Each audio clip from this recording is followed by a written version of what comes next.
Hey YouTube, it's Little Rocker Cutie 2005, also known as Andre with ya. Once again, I am chilling with Buffyxenaman, also known as Chris. And this is going to be a kind of special two-part video, but we're shooting it all at once. I have a small Disney update for you, and then we're going to do probably like, it's a top 10 list, but we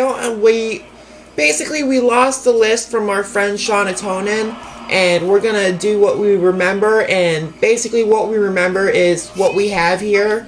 But I'm gonna start off with the Disney update. First up, I have here the DVD Blu-ray combo pack of Cinderella. Now, this is the Diamond Edition, and I think everybody knows about Cinderella. It's one of the great Disney classics, so I won't say much more about that. Then I've got Tangled, which was a big hit, I think, last year. Yeah, it's a 2011 release, so last year. This is the one about Rapunzel. Now, I don't know much about this one because I haven't seen it yet, but I'm glad to have it in the collection. Let's see if I can get the glare off it. Then I got another one of my favorites here. It's The Princess and the Frog. This is another pretty recent one, and it's the first and, to my knowledge, the only Disney movie with a black princess in it, which makes it kind of cool in my opinion. Yeah, the first black princess, but not the first black person. The first one was in the Fantasia. No, I know, but Princess and the Frog is actually the first black princess. Yeah, that's what I said. And you remember the Fantasia one? I haven't seen Fantasia in years. They did a stereotype black person, the messy hair, the teeth. Right. The servant type deal. Yeah, the slave. Yeah, in the centaur form. And it's been years since I've seen Fantasia. We rented it once when it first came out on video when I was a kid, but Mom and I could never get through it. You should. I think we made it past the Sorcerer's Apprentice part, but that was like it. You should see the one called Night on Bald Mountain. I think we made it to that part, but that's where we stopped it at because it scared me. That's the last one. We might have made it that far, but I'm not too sure on that. I don't even think we made it halfway through the movie. But the last Disney movie I have here is one I've been wanting for a while, and it is the first Tinkerbell movie. Now, I know this is kind of a girls' movie, but I've been a fan of Peter Pan since I was a kid, and when I heard Tinkerbell was getting her own movie, it was one that I had to see, and I'm hoping to get the sequels that have come out. There's the Great Fairy Rescue, I know that's the third one. There's that Treasure one, and now there's Secret of the Wings that's coming out pretty soon. And now we're going to get into the anime. Now, I'm going to start off with one that Seanatonin sent me for my birthday last year. And it is Plastic Little, The Adventures of Captain Tita. Now, if you can't tell from the title, The Adventures of Captain Tita, this is basically an anime that's like TNA Central, but it's a really fun one to watch, and it's one I've been looking for since I got into anime, so I gotta thank Seanatonin for sending me this one. Okay. We'll let Chris go on to the first one from his stack. Princess Mononoke. This is another one from Seanatonin's list, and it's a Miyazaki classic. It's basically about this guy who gets cursed by this creature, and he's banished from his village, and he finds this village full of people run by this woman who are at war with Princess Mononoke and these wolves. Well, she was raised by wolves. Well, it's still at war. Right. And it's voiced by Billy Bob Thornton. Yeah, he's one of the voices. There's Minnie Driver, Jada Pinkett Smith, Claire Danes as Princess Mononoke. It's an awesome movie. Yeah, it was one of my favorites. Now, another one from Seanatonin's list is Final Fantasy VII Advent Children. Now, this is the movie that takes place 2 years after the events of the game, and I think they did a really good job with this one, and in terms of the story, in terms of the look, they did an excellent job. I mean, they bring Sephiroth back at the end, and it's just an amazing fight scene between him and Cloud. I mean, you have all the classic characters back again. Everybody from Cloud, of course, Tifa, Eris, Yuffie, they all come back, which is just awesome. Spirited Away. This isn't one that's on Seanatonin's list, but we figured since Princess Mononoke was on his list, we'd talk about the rest of the Miyazaki stuff in my collection. This is probably one of my favorite ones he's done. It's a very well smart written movie, and it's good from beginning to end. It also won the Oscar for Best Animated Feature, probably the first anime to do that. Oh, this is just a damn good movie. Not really fight action in this, but it's just one of those movies you sit down, watch, and relax. Watching. It's one of those that's like a trip. Yep. They have like some of these weird stuff, like a giant baby that belongs to this like 100-year-old woman.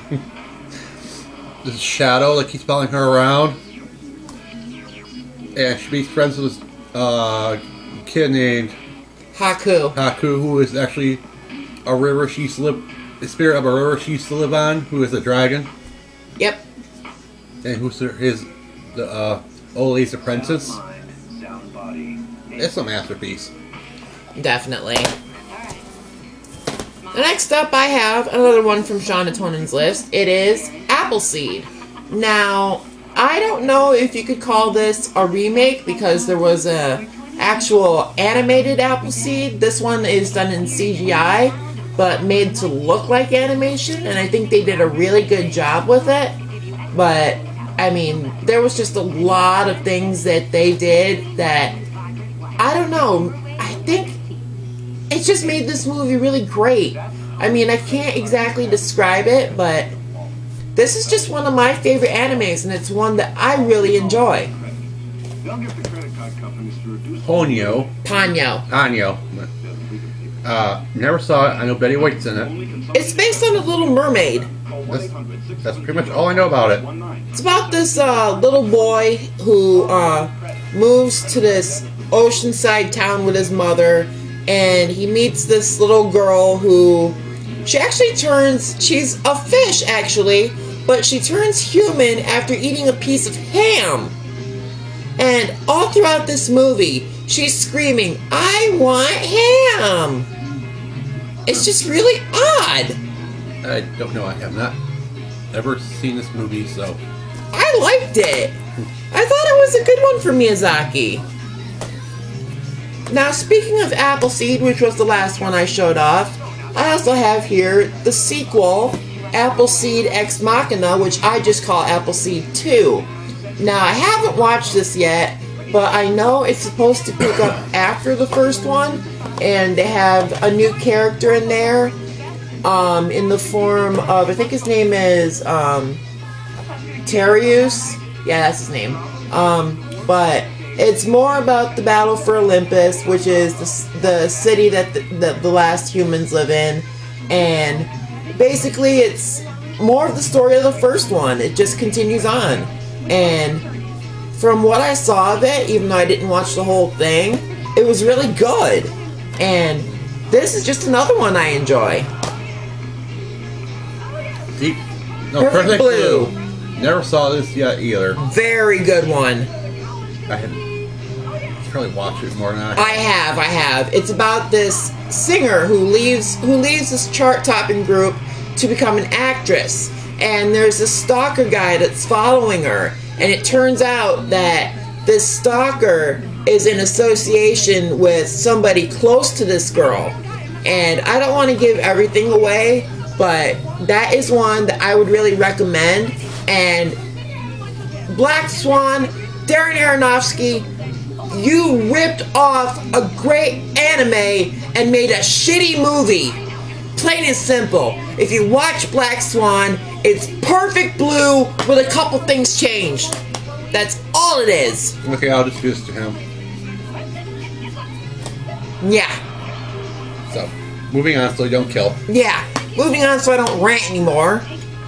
Now, this is Ghost in the Shell 2, but actually Ghost in the Shell was on Seanatonin's list, the first one, and I can't find my VHS of the first one, so I just figured I would show off part 2. Now, I think everybody knows the story of Ghost in the Shell and Major Kusanagi, plus the standalone complex series and all that, so... But I don't know how many people know actually about this one, which is the sequel. Now, it's from the same director, and it picks up, I think, at the end of the first one, where this one's following Bato, and he's going after... He's trying to figure out this murderous revolt from these different cyborgs in the year 2032. And it's just really weird. I mean, the first one I love. This one, I can't describe my feelings on it, honestly. I would almost have to watch it again, but I've heard there's an English dub of this now, and if there is, I would love to find it. The Ghost in the Shell series are probably one of the best animes out there. Yeah. I mean, perfect animation, perfect writing, perfect voice casting. Well, they did a good job on Blood Plus, too. Right? But the series, I love the series. I do, too. One of my favorite episodes is where I'm not sure which one it came from, was a Tachikoma escaped. Season 1. Okay. And it found this box. It found this little girl, and it found this box. Yep. That's season 1. With a movie in it. Yep. And Kusanagi goes into it, sees what it is, and his director, who refused to censor any of his movies. Wait, what one is that? Trade me. Because this one you'd know more about. Okay, anyhow. This director didn't want to censor any of his movies, so I can't, it's like put himself in the shell, and people came in to watch these movies. Right. It was a sad movie. It's the only time you really see Major Kusanagi cry. Right. It was funny though when she got caught. She's like, "Hello, Major. Cut the suck up part." Yeah. Funny. But okay, I got next one. Yep, you're on the next one. Justice League, New Frontier. This one's also on Seanatonin's list. Number 1. Yep, it was number 1 on his list. I forgot. Yep, this is my movie. Ironically enough, I owned it, but it has a bunch of guest stars on it, like David Boreanaz, Brooke Shields, Lucy Lawless, Kira Sedgwick, Neil Patrick Harris, Jeremy Sisto, and Kylo McLaughlin from Twin Peaks and Sex and the City. Yep. It's basically, it takes place right after World War II, in the McCarthy era. Your superheroes being persecuted because of them not wanting to reveal their real identities, and in the background, this mega evil, I think it's called the Entity, is rising, and they all band together to fight it. And at the end of this movie, it has a speech from JFK called New Frontier, I believe. Oh wow! It's a damn good movie. I got it. I looked at it. I was like, I picked it up. It's like I wasn't gonna get it. And I saw Lucy Lawless. Like, yoink! Oh yeah, I took it. She plays Wonder Woman. And David Boreanaz does Green Lantern. I think Neil Patrick Harris is Flash. But there's a bunch of good features in this thing, like 2 episodes of Justice League and a couple documentaries about the good guys and the bad guys. That would probably be the version to have, is the 2-disc. Yep. Of course, that's like the version of a lot of stuff to have. If there's a 2-disc, grab it. Yep. If you find something, like, take it from us. If you find something that comes with more than 1 disc and you're a fan of like special features, snatch it up. The next up for me is one called Wrath of the Ninja. Now, this is one I used to have on VHS. Well, I still do, but it's going to my YouTube friend Cinema Sickness. As soon as I get the money to send the package to him, I do have like a bunch of stuff lined up for him, and since he's getting into anime. And this one, it's basically, God, I don't even know how to describe it. It's kind of like Ninja Scroll, but kind of not. It's basically about these 3 main ninjas that have these sacred weapons. Right. One's a sword, one's a short sword, and one's like a spear. Right. And they all come together to open the gates to the end of the world. Right. If they come together again, they close it. Let's see, you can explain some of these better than I can. I love that movie. I know, I do too. That's one of the movies I used to watch. It's been a while since I watched it. And the ending's really sad. I know. That's all I can say about that movie. Alright, go ahead. Bboy. From the maker of Akira, this one took him 10 years to do. And I think this is the anime where the steampunk thing came into full swing. Yep. I never saw it. I heard about it. I thought about getting it. Never did get It's it. one I've never watched either, and I got it at GameStop. Yeah, money says I'll have to sit down and watch it. And review it or something. So, it looks good, so. It does look good, that's why I got it. It's got the voices of Anna Paquin and Patrick Stewart in it. Now, this next one is another one off Seanatonin's list, and it is Exile or Exile. It's from the creators of Appleseed, and from what Seanatonin told me, this is a cross between Appleseed and Ghost in the Shell. Now, I've only watched this once, and I was thinking of giving it a second watch so I could actually do a review of it, but I think that'll come pretty soon once I get the time to watch it again, because I have a couple reviews backlogged that I need to do by myself. So, be watching for those reviews as well as a review of this, because they will be coming soon. And I think I'm going to let Chris go on to his next one. The Sky Crawler. I got it from Seanatonin too, but I never watched it yet. That is a good one. So it's like, I guess you could call it like a Top Gun version of World War II with like young pilots. It's a really interesting watch, and it's from the director of Ghost in the Shell, which just makes it that much more interesting. Yep, I'll sit down and watch it one of these days. And finally, Kikis Delivery Service. One of Miyazaki's classics, and the movie that got me into him in the first place. This has the voices of Kristen Dunst and Phil Hartman, Matthew Lawrence, Jenna Janine Garofalo, and Debbie Reynolds. A fun fact though, this is like Phil Hartman's last performance. It was his last role before he died. So, and this video I think is out of print because they put it on DVD. And so this VHS is a rare find because it's got a trailer for the VHS of Castle in the Sky, which they never released. But later on, they would release it on DVD the same time they re-released this. But basically, this one's about a young witch named Kiki, and she's turning 13. She has to set off to find her own way as a witch, and she basically becomes a flying delivery witch, which is just really, really cool. Yep. And she goes to the big city to do this, because she always wanted to go to the big city. She befriends a woman who owns a bakery who's like 9 months pregnant. Yeah, Janine Garofalo's character. I can't remember her name.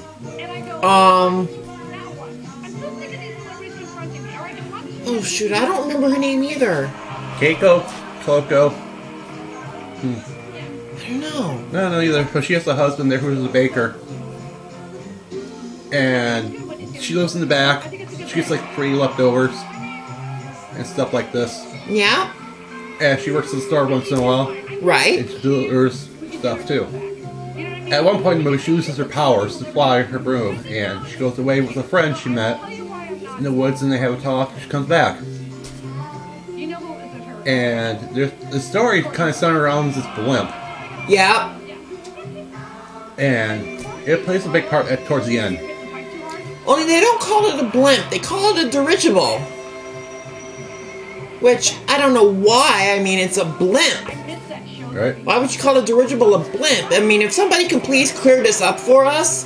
I mean, if it's another name for a blimp or something like that. I believe so. But yeah, this is you don't really want a serious fighting movie or dramatic movie. If you just want something fun and enjoyable, Kiki's Delivery Service is one that we would highly, highly recommend. Right. Is that it for us? No, I got 2 lighters. I want to have sex on camera. Very funny. See? No, bad. Look, they came.